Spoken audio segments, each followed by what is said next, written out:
Welcome to episode 5 of The Catch-Up, a podcast from the Daily Catch where we take you inside the news. My name is Walter Mullen, and I am the publisher of The Daily Catch. And hi, I'm Emily Sacher, the editor and founder of The Daily Catch. In this podcast, we discuss stories that have appeared in The Daily Catch. We give you insights into how we put the stories together, offer additional observations, and discuss where the stories may be heading as we move forward. Emily, let's catch up. Let's do it. Okay, our first story is about the upcoming Board of Education elections. Yeah. They're happening both in Red Hook and Rhinebeck. And all over the state. Yeah. Let's start with the simple one first, which is Red Hook. So what are the issues in Red Hook? Is the true turf on the ballot again? The turf is up again for the fourth time. What's going to happen this year? This one should be an easier sell. We've got Field 1, the main field at the high school. No petition this time for artificial turf. The ask of the Board of Ed for voters is to spend $6 million over a 15-year period to re-sod that turf field. And when I say turf, I don't mean artificial turf. I mean the regular field. It's blended together, mixed up together with lights to go around the field and a new fence and a new track. That's how we get to $6 million. Sounds like a lot of money, doesn't it? Wasn't the last time the mixing up together, wasn't that part of the frustration? The problem. Yeah. They've tried different approaches. They've tried bundling it. They've tried decoupling it. And what's been clear is the voters don't want artificial turf on that field. What we don't know is, do they want to repair the field? That's what we're going to find out now. So this is a turf repair. This is not artificial turf installation. Sod. Yep. Artificial. Yep. I mean, regular sod yep. grass. So that's issue number one. The other issue that's really interesting in front of voters this time is EV buses. So the state has mandated that by 2035, all the buses on the road, all the school buses on the road be electric vehicles. And you cannot, as a school district, buy a gas or a diesel bus after 2027. So any district that is buying new buses now should be buying, theoretically, electric vehicles. Red Hook already has 2. There are 27 buses in their fleet. The proposition before voters is to approve putting 4 more buses out on the road, all EVs. But here's the challenge. The district has gotten commitments that will make the total cost for all 4 of those buses under $10,000 collectively. The problem is that's remarkable. That's remarkable, right? The problem is that it's a reimbursement. So they have to go to voters and tell them that it's going to be $1.2 million, but it's really not. So it's been a tremendous voter education challenge. I hope the Daily Catch has played some hand in helping explain this to voters, but that's what voters are going to see. They're going to see a $1.2 million ask, and they have to take it on faith that once this gets approved, if it does, that money is going to come in. Yep. So those are the issues that are before voters. There's also some small petitions for giving money to the local libraries, the Tivoli Free Library and the Red Hook Public Library. And who's running in Red Hook? So there are 4 candidates running for 2 spots.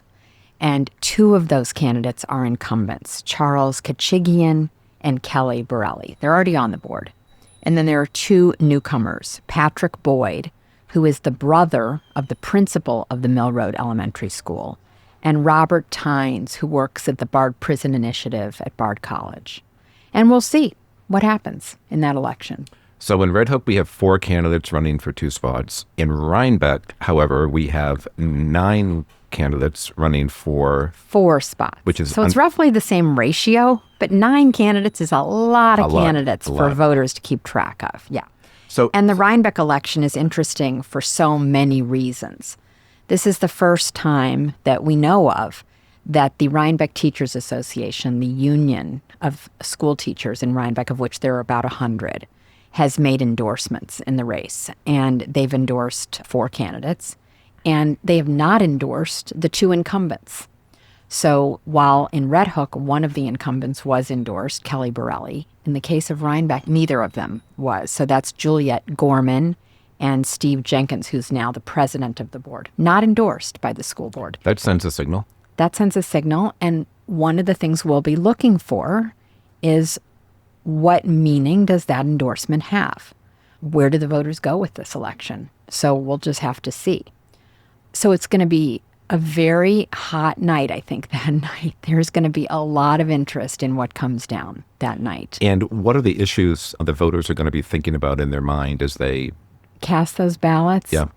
Well, there's a lot of scuttlebutt around. I heard just today a rumor that, does this one or that one endorse book banning, for example? We haven't covered that issue, but that seems to be out there as a last-minute October surprise, perhaps. The questions that are really maybe behind the minds of the voters, given that the union has made an endorsement, is, what is this board going to be voting on? So next year they will be renegotiating, or not, the contract of Albert Cousins, the current school superintendent.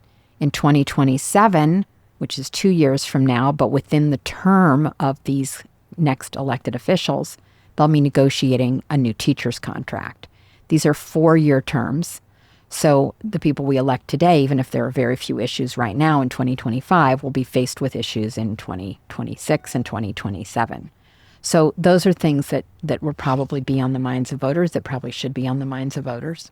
And the elections are taking place on Tuesday? On Tuesday, in both of our districts, they're from noon until 9 p.m. at respective schools in the district. Buckley School, in the case of Rhinebeck, and I believe all the voting now in Red Hook is at Mill Road. Great. So we encourage everyone to go out and vote. We certainly do. Cast your ballot and check out the Daily Catch. We've done a lot of coverage. We introduced all candidates to the voters in articles last weekend. And we just did a big story this week on the teacher's endorsement. We talked not just to the people who received the endorsement, but also to the people who did not receive the endorsement. One other thing that has arisen in the Rhinebeck election is the fact that 2 of the candidates who received endorsements were previous union representatives for the various jobs that they held. And there are some people who think that it could be a conflict of interest for those people, if they're elected, to then be passing on and making decisions about teachers' contracts. But that's part of the deal. When you're a Board of Ed member, you're going to be involved with teachers' issues.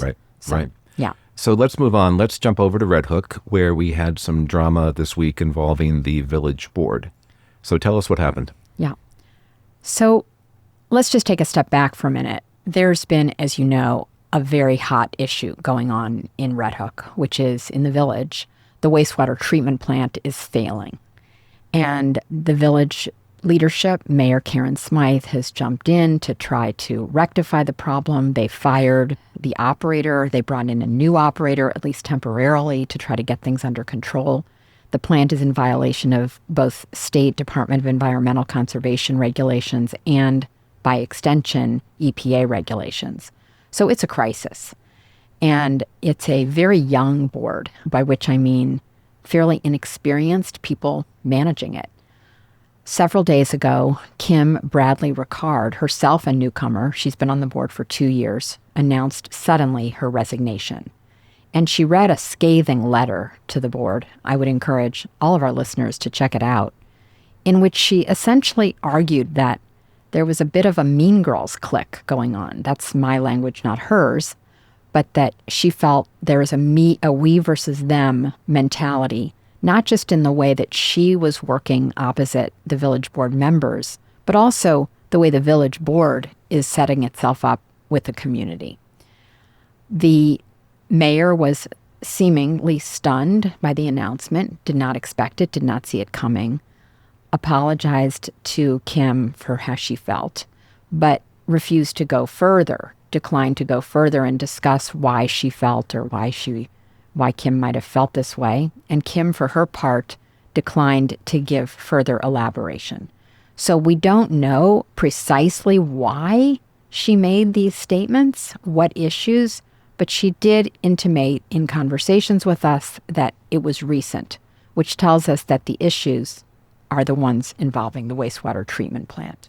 When a board member suddenly resigns like that, is that position backfilled immediately or temporarily, or what happens? Yeah.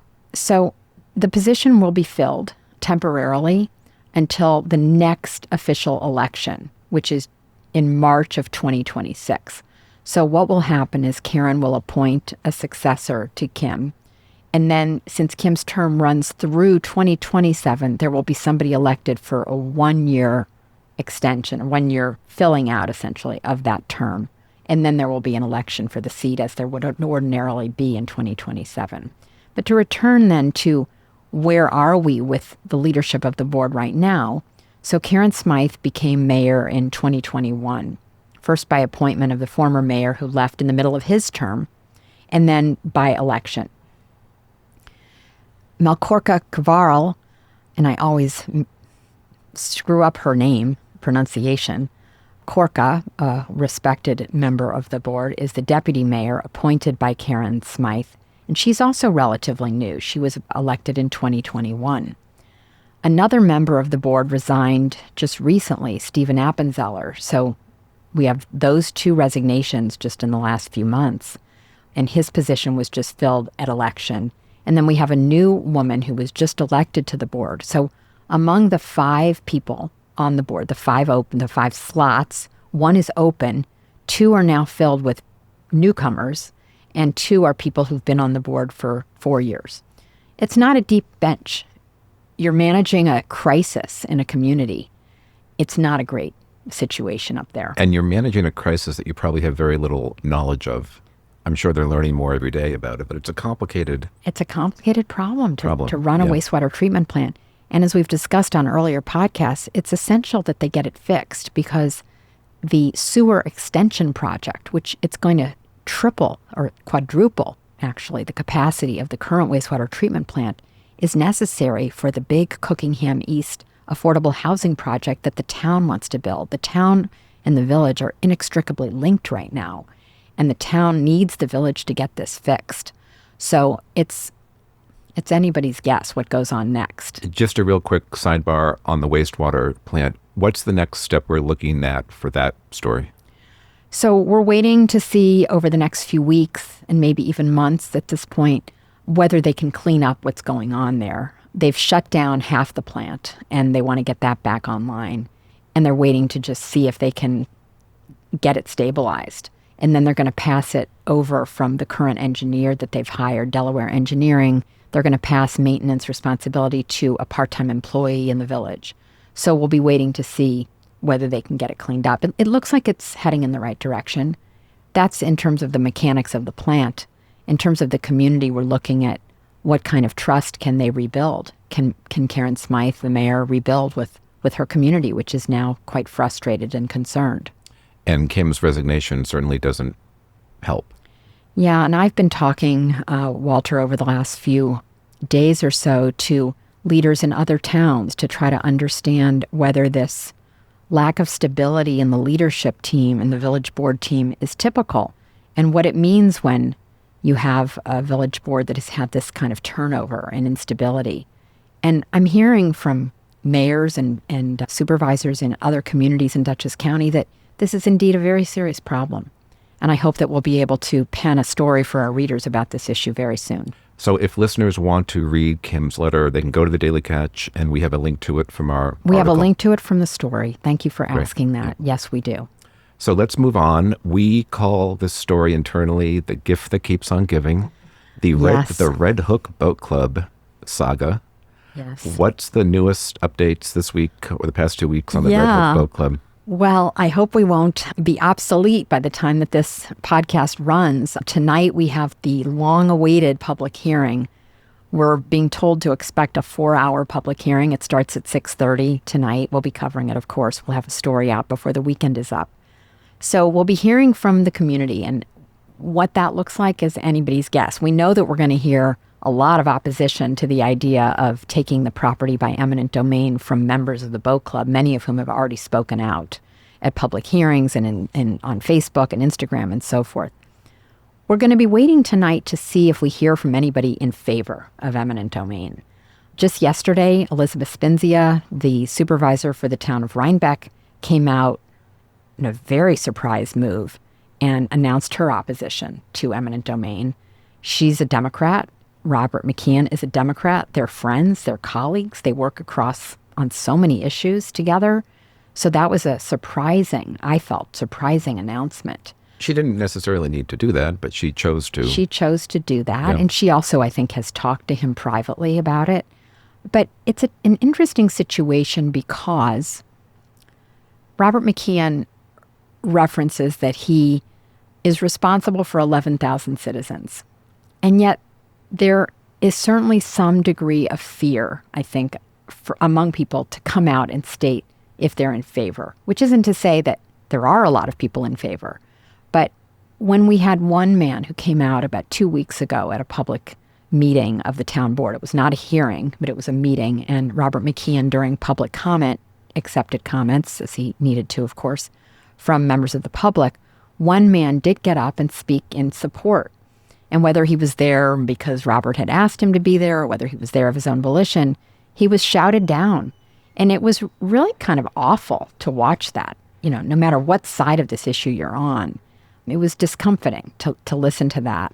But I think that kind of thing, when we see a shutdown of public dialogue on an issue, no matter what side of it you're on, it raises questions about whether people feel safe coming out and speaking in opposition or in support in this case. So we'll be curious to see what happens there. 2 town board candidates have come out against the process. Would you talk about that just a little bit? Well, not town board, candidates. Candidates, yes. Yes, 2 candidates for town board. So we have a very interesting race going on, which we've also written about, and I hope our listeners will tune into that. There is one opening by virtue of the fact that Julia Solomon in Red Hook is not going to run again for re-election. She's not leaving in the middle of her term, as we see happening up in the village. But she's going to finish out her term, and then she's going to leave. So her seat is open. And Christine Kane, a long-serving member of the town board, her seat is up for re-election. It's a Democratic town board. It's very unlikely that a Republican will get elected. So the race is going to hinge on what happens at the Democratic caucus. Very likely. Now, there's a wrinkle there, too, but the Democratic caucus is May 31st. And both of the candidates that we know of for the caucus, Christina Ducharme and farmer Ken Migliarelli, have stated not their opposition to eminent domain on the merits, but they've stated that they don't like the process. Ken Migliarelli has been a little bit more outspoken in saying he disagrees with the idea of eminent domain. Christina Ducharme has been not clear yet on where she feels about eminent domain as an idea. So we have that going on. Now, to just finish my thought about the election, if Ken Migliarelli, who is not a Democrat, is not elected at the caucus, he is planning to run as an independent, and Christina Ducharme also is gathering signatures to run as an independent. So it's possible that if we see Christine Kane and, for example, Christina Ducharme elected at the caucus, that we still could see a vibrant race in November if Ken Migliarelli is then on the ballot as an independent. So we'll be watching that, and we'll cover it a lot on the podcast. And Ken and Christina. Get ready. Ken and Christina were at the Apple Blossom Fair last weekend. Yes, and they were. And they were there together Yeah. talking about the newly formed party. They're called Homegrown Red Hook. That's the party that they're creating to run on. Good name. So 2 more facts in the story we should chat about. The town board moved the coastal planning document to the planning board. Yes. Can you unpack that for us? Oh, gosh, I'm not sure I can. No, I'll try. So there are a number of process points when you make this kind of a move. And one of them requires the town to complete a document, the Coastal Assessment Form, the CAF, which is basically a checklist similar to an environmental assessment form that we see in all kinds of planning exercises. And that form has to be checked off. A series of boxes have to be checked. Does it impact this? Does it impact that? And then that form has to be reviewed by the planning board. So there was a lot of heat this week over whether the town board really needed to move so quickly on getting that environmental or that coastal assessment form over to the planning board so soon. They felt they did, so we'll see. And then the other final point that we should chat about is the Boat Club has filed a lawsuit, and they filed their lawsuit in federal court. That's absolutely right. Which I think has some significance. Could we chat about that for a bit? Oh, gosh. Do you want to talk about the law of the bills of attainder? Why don't Why we? not? From wastewater and sewage to the laws of the bills of retainer. Oh, my God.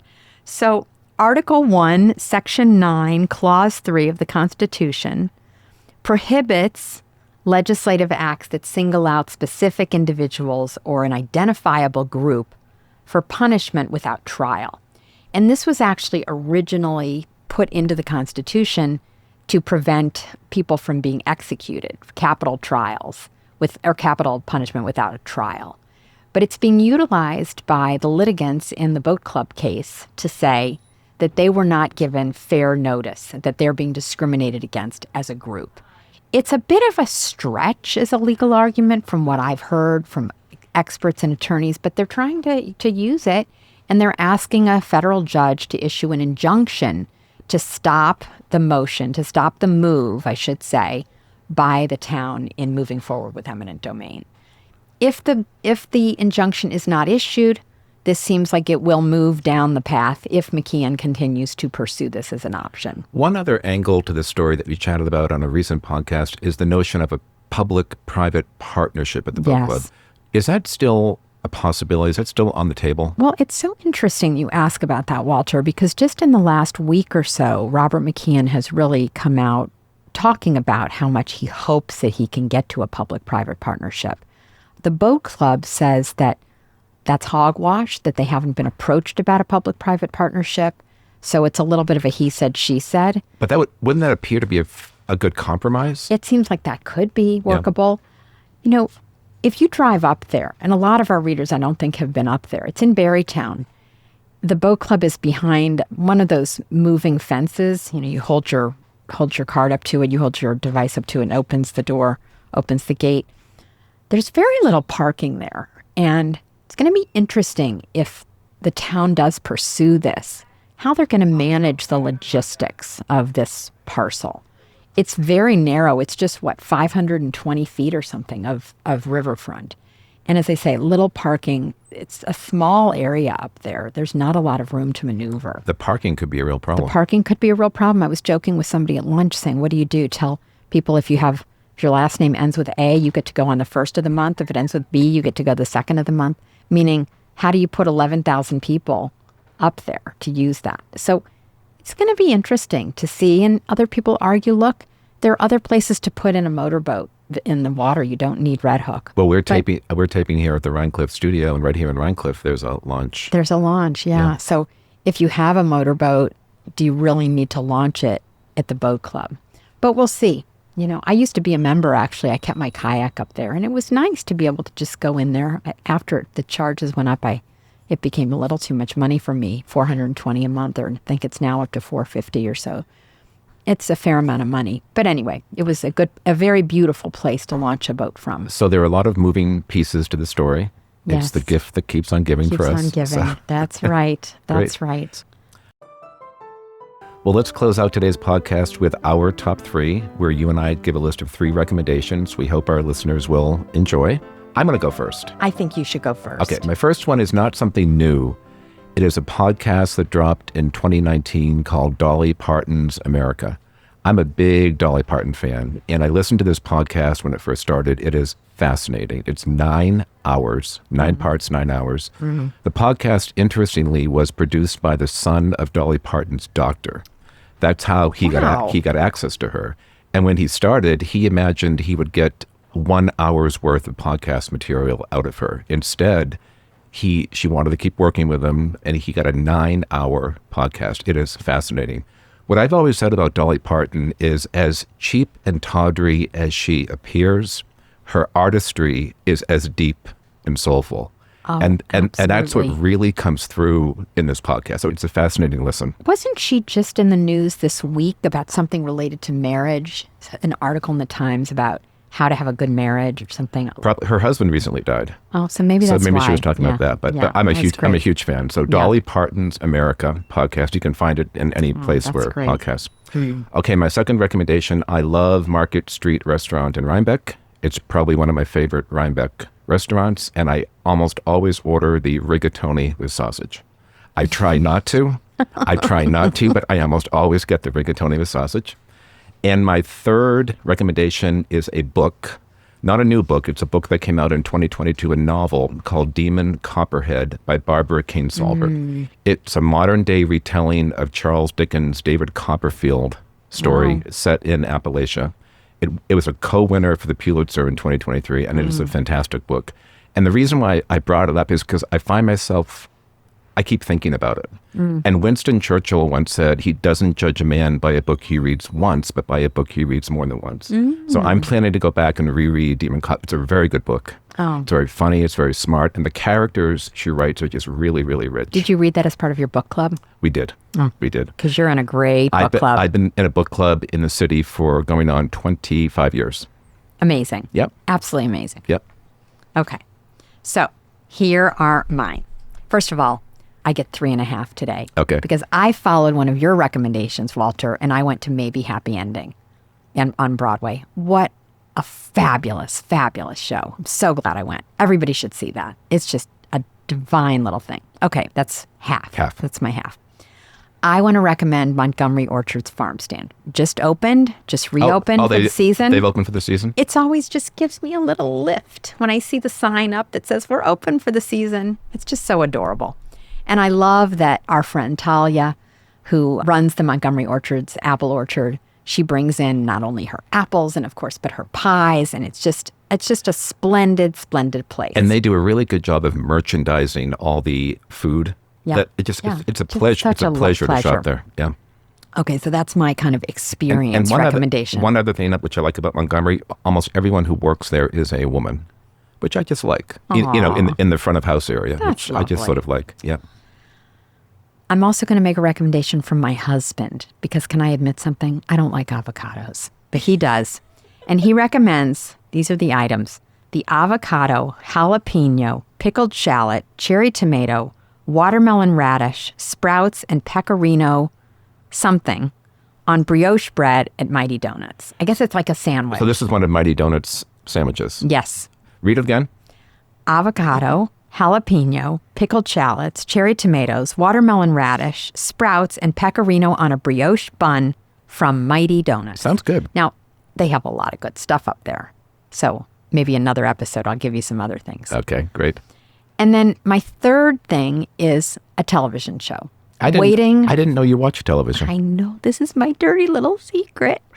I always have one thing going on, and it gets really sad when the show's over. I don't binge watch. I'm very disciplined. Waiting for Wrexham on Hulu. I haven't heard of it. It's a show about Rob McElhenney, actor, and his friend. I'm blanking on the guy's name. Just shows you how I don't follow movies and television. They bought a soccer team in Wrexham, Wales. And it's a documentary that rolls out over 3 seasons, and the 4th just dropped. Oh, so it's a documentary, not a It's a documentary series on Hulu, and it's just so lovely because they don't just tell you the story of the purchase of the team and the history of soccer. They go into the life stories of so many of the members of the team, the fans. They really stitch together the life of a community. Can I just say, it's a little bit like what we do at the Daily Catch. I think it really resonates with me. So I don't think of you as a soccer fan. I'm not. But you still enjoyed the series. I love the series. And it gives me ideas and it almost gives me a rationale for covering certain kinds of stories that I might think are far afield, but that stitch our communities together. So that's why I love it. And I hope people will watch it. It's great. Give us a title one more time. Waiting for Wrexham. And it's spelled Wrexham. Now I'm moved over to the 4 seasons on Netflix. It's only 8 episodes. The four seasons? Yeah, we'll talk about that another episode. We'll talk about that later. Yeah, we'll save that. Wonderful. So this concludes our 5th episode of The Catch-Up. We hope you enjoyed listening. A big thank you to Matty Rosenberg and Jen Hammoud at Radio Free Rhinecilff for their help producing today's episode. Emily, it's always a pleasure to catch up with you. I love catching up with you too, Walter. Have a great weekend. You too.